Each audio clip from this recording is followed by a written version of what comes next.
The petitioner tenant has filed the present revision petition aggrieved by the impugned order of the additional rent controller dismissing the application of the petitioner for leave to defend the eviction petition filed in the proceedings of eviction initiated by the respondent landlord.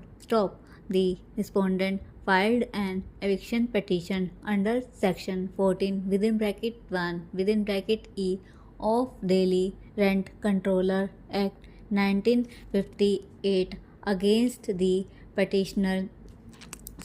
The respondent landlord claimed to have let out initially a portion of the first floor of the property, and in 1991 further portion was let out, but both the tenancies were consolidated in 1993.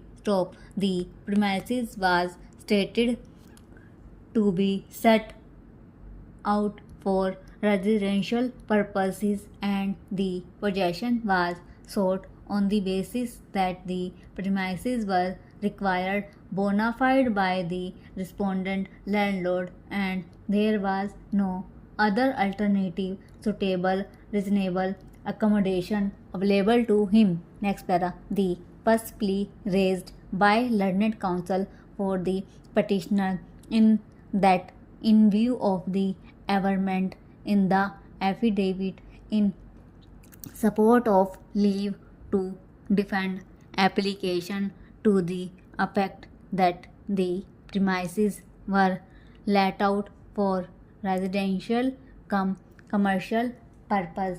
The leave ought to disclose facts which, if proved, would disentitle the landlord from recovering the possession.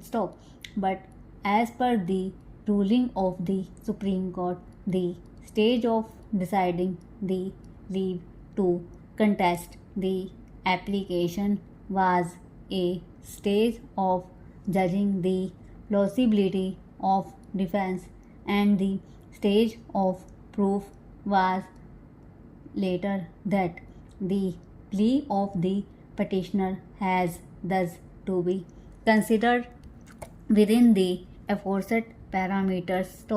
There is no doubt that there is an averment in the application for leave to defend that the premises were being used for commercial activity, but admittedly, rent receipts issued from 1993 onwards clearly specify the purpose of letting as residential.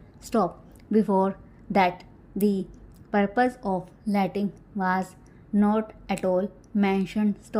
In fact, it is not disputed that the tenanted building is meant for residential purpose and has even been assessed to property tax as such.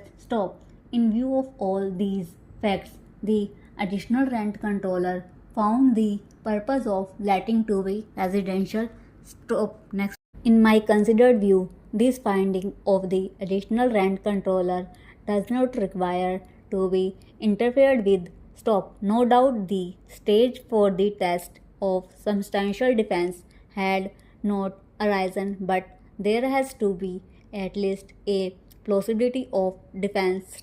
Otherwise, in every eviction petition, the mere averment that the premises were let out for residential commercial use would automatically give rise to an order for leave to contest the petition. Thus, it is not what is the law laid down by the Supreme Court. The title to the property has also been set out by the respondent, which is through a registered document. It is not for the petitioner to challenge the gift made in favor of the respondent. specifically in view of the observation made in the case of Rameshwar Narayan versus Salah Sareen, wherein it was held that the word honor in section 14 within bracket 1 within bracket e of the act is not used in the sense of an absolute honor. Stop. Next para. It is only used in contradiction with a landlord of refined who is not an owner but who holds the property for the benefit of another person. Stop. Learned senior counsel for the petitioner vehemently contends that there are in fact two tenancies in favor of the petitioner which commenced on different dates and one eviction petition in respect of two tenancies is not maintainable. Stop. This objection by the petitioner was replied to by the respondent stating that these tenancies stood consolidated with mutual consent. Stop. During these 7 years, there was not even a murmur of protest by the petitioner about one rent receipt being issued. Stop.